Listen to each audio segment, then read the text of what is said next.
Hello everyone, welcome back to my YouTube channel. My name is Krishna Arora. आज का हमारा subject है संस्कृत। आज हम संस्कृत में रमा शब्द रूप देखेंगे। तो चलिए शुरू करते हैं। अब है रमा शब्द रूप। इसमें तीन वचन होते हैं, एक वचन, द्विवचन और बहुवचन, और सात विभक्ति और एक संबोधन होता है। सात विभक्ति कौन कौन सी होती है? प्रथमा विभक्ति, द्वितीय विभक्ति, तृतीय विभक्ति, चतुर्थी विभक्ति, पंचमी विभक्ति, षष्ठी विभक्ति और सप्तमी विभक्ति। ये सात विभक्तियां होती है। ये सातों विभक्तियां अपने कारक के अनुसार चलती है। अब कारक कौन कौन से होते हैं और कारक क्या होते हैं, इसका मैंने पहले वीडियो बना रखा है। उसका लिंक मैं आई बटन में दे दूंगी, आप वहां जाकर उसे देख सकते हो। तो अब हम देखते हैं रमा शब्द रूप की प्रथमा विभक्ति में क्या आएगा। रमा शब्द रूप की प्रथमा विभक्ति में आएगा रमा, रमे, रमा। द्वितीय में आएगा रमाम, रमे, रमा। तृतीय में रमिया, रमाभ्याम, रमाभि। चतुर्थी में रमायै, रमाभ्याम, रमाभ्य। पंचमी में रमायाः, रमाभ्याम, रमाभ्य। षष्ठी में आएगा रमायाः, रमयोः, रमाणाम। सप्तमी में रमायाम, रमयोः, रमासु। और संबोधन में आएगा हे रमे, हे रमे, हे रमा। अब ये जो विभक्तियां है, अब जैसे एक वचन है, अगर रमा सिंगुलर है, एक है, तो हम एक वचन का प्रयोग करेंगे। दो है तो द्विवचन का प्रयोग करेंगे, और तीन है तो हम बहुवचन का प्रयोग करेंगे। अब सबसे पहले देखते हैं हम प्रथमा विभक्ति का कहाँ प्रयोग करते हैं। प्रथमा विभक्ति का प्रयोग करते हैं कर्ता कारक के साथ। कर्ता कारक के साथ हम प्रथमा विभक्ति का प्रयोग करते हैं। उसका पहचान चिन्ह होता है ने। तो सबसे पहले प्रथमा विभक्ति एक वचन रमा, यानी रमाने। द्वितीय विभक्ति रमाम, तो द्वितीय विभक्ति का कारक होता है कर्म कारक। कर्ता ने कर्म को, उसका पहचान चिन्ह होता है को। तो रमाम का मतलब हो जाएगा रमा को। रमे मतलब दो रमा को, और रमा मतलब बहुत सारी रमा को।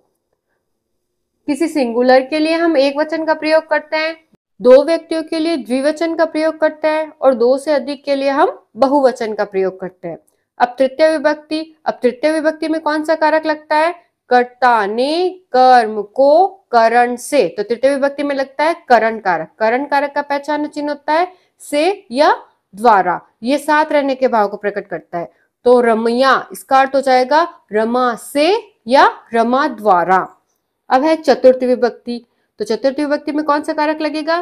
कर्ता ने कर्म को करण से संप्रदान के लिए। तो कौन सा कारक लगा है? यहाँ पे संप्रदान कारक लगा है, और इसका पहचान चिन्ह है के लिए। तो रमायै मतलब रमा के लिए। अब पंचमी विभक्ति।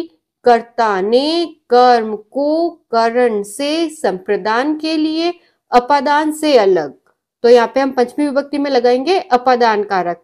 रमा से, रमयाः, यानी रमा से अलग। अब यहाँ पे ध्यान देने वाली बात क्या है? तृतीय विभक्ति में भी से का प्रयोग हुआ है, और पंचमी विभक्ति में भी से का प्रयोग हुआ है, यानी रमया में भी से है और रमायाः में भी से है। तो जो तृतीय विभक्ति में से का प्रयोग हुआ है वो साथ रहने के भाव में हुआ है, और जो पंचमी विभक्ति में से का प्रयोग हुआ है वो अलग रहने की भाव से हुआ है। अब आती है षष्ठी विभक्ति। अब षष्ठी विभक्ति में कौन सा कारक लगेगा? कर्ता ने कर्म को करण से संप्रदान के लिए, अपादान से अलग, संबंध का के की या रारेरी। तो षष्ठी विभक्ति में लगता है संबंध कारक, यानी हमें रमा का किसी से संबंध बताना है, तब हम षष्ठी विभक्ति का प्रयोग करेंगे, रमाया का प्रयोग करेंगे। तो षष्ठी विभक्ति में क्या आएगा? का के की या रारेरी।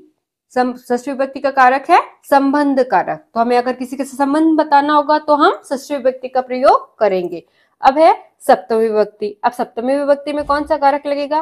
कर्ता ने कर्म को करण से संप्रदान के लिए, अपादान से अलग, संबंध का के की रारेरी, अधिकरण में पे पर।